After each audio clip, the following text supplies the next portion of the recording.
Adam Jones, and welcome back to The Lost Legends. Today's topic is disgusting, and of all the weird stuff I talk about on this show, today's episode might be the hardest one for me to believe, even though it's absolutely true.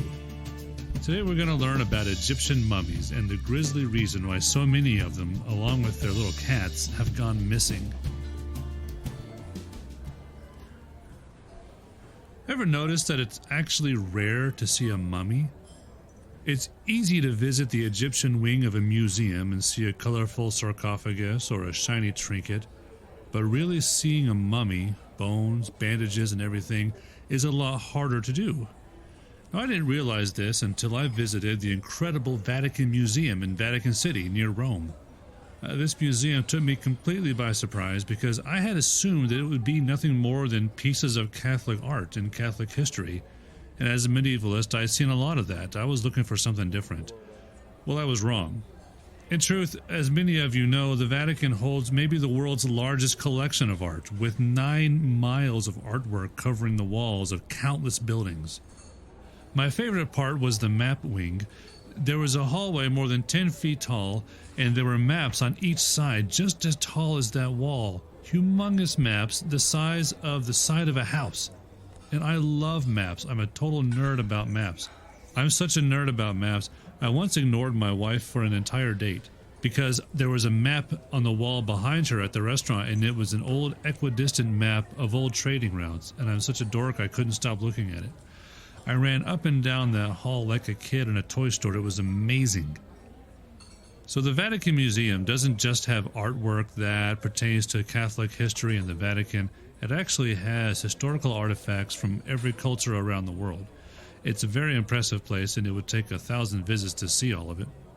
And the room that really surprised me was the Egyptian wing, because I had never expected the Vatican would have the most impressive Egyptian artifacts I'd ever see, but it did, including a mummy. Inside of a big glass case, inside of a coffin that was partly open, there was a mummy, a dead body. You could see it barely wrapped in these old rags, and it was hard to see. You had to look into the glass and look into the coffin, so I pressed my face up against the glass because I have no shame whatsoever, and I just kept on staring in, trying to look at this dead body until people came in, and I felt very silly. And then I realized that's the first mummy I've ever seen. I always go to the Egyptian wing of any museum, and this was the first time I'd seen a real mummy. No, I didn't give that a lot of thought. I assumed there was a good reason why mummies weren't common sights. But I never ever would have guessed the truth. That the reason mummies are so rare is actually because people used to eat them. I'm not making that up. The Victorians ate so many mummies there aren't a lot of them left. Let me explain. Historical work is built on translation, and historical problems often happen because of mistranslation. This happens to us too. How many problems in your life have come from somebody misunderstanding you? And sometimes no matter how hard we try, we can't get them to understand what really happened or what we really said. And that misunderstanding can lead to huge problems. We've all been there. That happens throughout history all the time. In our last episode, we learned about the unicorn and how a series of mistranslations led to the entire myth we have of the unicorn. Similar to the unicorn, many mistranslations confused people, and it's an incredible thing to be so confused you actually go and eat a dead mummy, but that's what happened. Now let's take a closer look at what really went down. Mummy is already a strange word, and if you go back in time, it had different spellings. It might be spelled with a Y. It might be spelled with a I-E at the end. There could be an A crammed in there somewhere with those last vowels. So already you can understand how that word shows up differently in different documents. But what does it mean? The word mummy, it comes from the Middle East, and it refers to a mineral called mummia. And that mineral substance was used for many things, including making a certain kind of wax. And that wax was used to embalm corpses. It was used to make mummies. So people began to call these corpses, these well-embalmed, well-preserved dead bodies, they called them mummies because they were made from mummia. Now this mineral that I called mummia, that's used to make the wax they use to preserve bodies, That mineral has other uses. In fact, today we use it to make roads. It's part of asphalt. But also, people used to take it as medicine. Now, we're going to pause for a public service announcement. Please don't eat asphalt as medicine. This was not effective medicine. Eventually, people realized it wasn't helping and they stopped taking it. So please don't take asphalt or eat pieces of asphalt and say you heard it on my podcast. But people did used to take mummia, that naturally occurring mineral substance, and they used to use it as medicine. Now, I bet you can tell what happened. Somebody noticed people are eating mummia, which is sometimes how mummy was spelled. And somehow, people in England got the idea that mummies were good medicine. Now, the way this worked, the Victorians didn't sit down with a knife and fork at the dinner table and just cut into a mummy and eat it. What happened is a grave robber would take the corpse, the mummy, from wherever, not usually a pyramid because those are hard to break into, but something a little simpler, and they would bring this corpse to an apothecary. The apothecary had the dirty job of grinding the body down into a powder. They would mix that powder with other powders, they all had their own recipe, and they would sell it to rich Victorians as mummia. How this medicine worked was a matter of debate that was never actually settled. If you've ever had a friend try and sell you some sketchy door-to-door health product, then you know what it's like to hear about mummia. Everyone could surely benefit somehow from eating mummies. It might be said to cure a cough or a fever, or maybe just for general health, like it was a handful of vitamins. When I was a kid, I remember for a while everyone took vitamin C pills every morning, but no one could exactly explain why we were doing it. It was just a fad.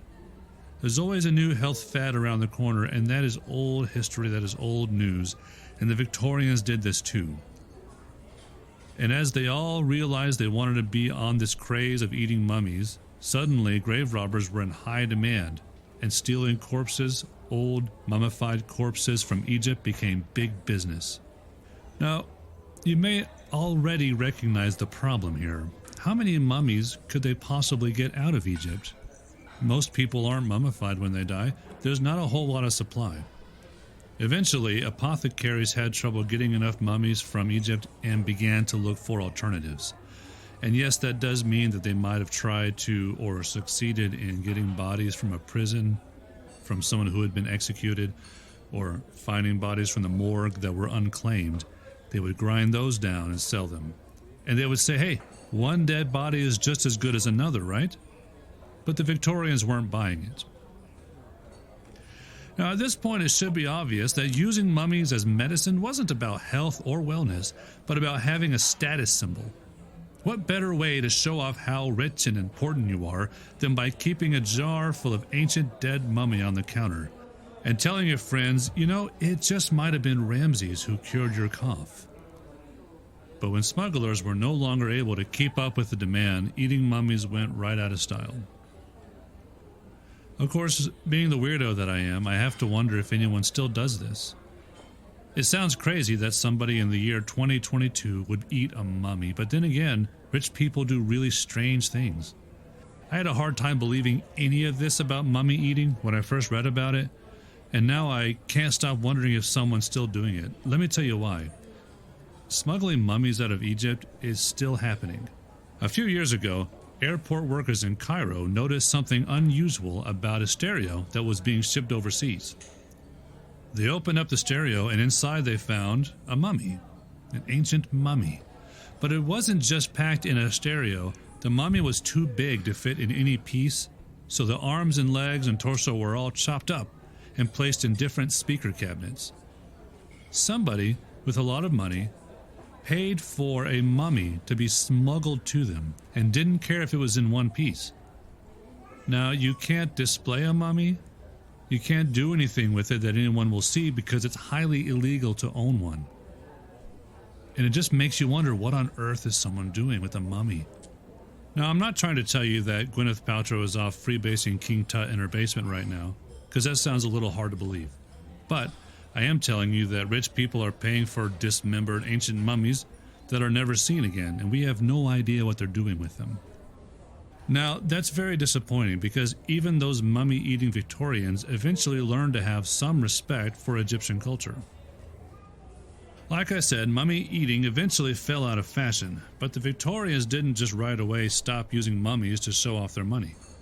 Unwrapping parties became all the rage, where lucky dinner guests would watch their host slowly pull the bandages from an ancient mummy. Sometimes they even hooked the mummy up to a machine that would hold the body up and spin it around as the bandages came off. It was all about the spectacle. So even though they stopped eating mummies, it was still a status symbol to be able to bring one into your home and show it off. The Victorians clearly had this great fascination for Egyptian culture, but not 1 ounce of respect for it. But that did begin to change. With all these mummies lying around and, for once, not being eaten, people began to notice that these mummies had once been very interesting people. Schools of Egyptology suddenly sprouted up in every college. Laws were passed that made it illegal to eat and otherwise exploit Egypt's dead. For once, the Victorians began to learn from the past instead of devouring it. And this is one of the most important reasons we study history. Now, I love history because it's fun, it's fascinating, and I always feel like a detective when I pour through a stack of old books to track down a forgotten mystery. But there's something more important than all of that. I believe that when we learn about someone's past, we learn to respect them. Whether it's learning about another culture or learning about our neighbor, we're inclined to make better decisions about other people when we understand their journey, when we understand what they've been through. So as England passed new laws about smuggling and owning stolen goods from other countries, the wealthy Victorians realized they had a problem, because their homes were filled with stolen treasures from Egypt. So they quickly and anonymously donated their treasure to museums and universities, which is why to this day, every museum you visit has got a well-stocked Egyptology wing. The last thing I want to say about mummy eating is that there is an amazing amount of hypocrisy going on. See, the Victorians were engaging in cannibalism. They were eating dead bodies to try and be healthier or stronger. And that's exactly the sort of thing they had been publicly condemning for years. People had long justified slavery by claiming that slavery was bad, but it wasn't as bad as being a cannibal. And it was better to make those people into slaves than to let them grow up that way. In fact, some people argued that we were saving people when we enslaved them. That's a horrible and embarrassing thing to see in a history book, but people used to say things like that. Politicians might make this argument, saying that slavery is bad, but hey, it's not as bad as cannibalism, only to go home to their posh Victorian house, get out their little package of mummia, and engage in their own proper form of cannibalism. Well, thanks for listening. If you like what you hear, visit author.adamjones.com to sign up for my newsletter. Until next time, this is Adam Jones, and I'll be back soon with more of history's lost legends.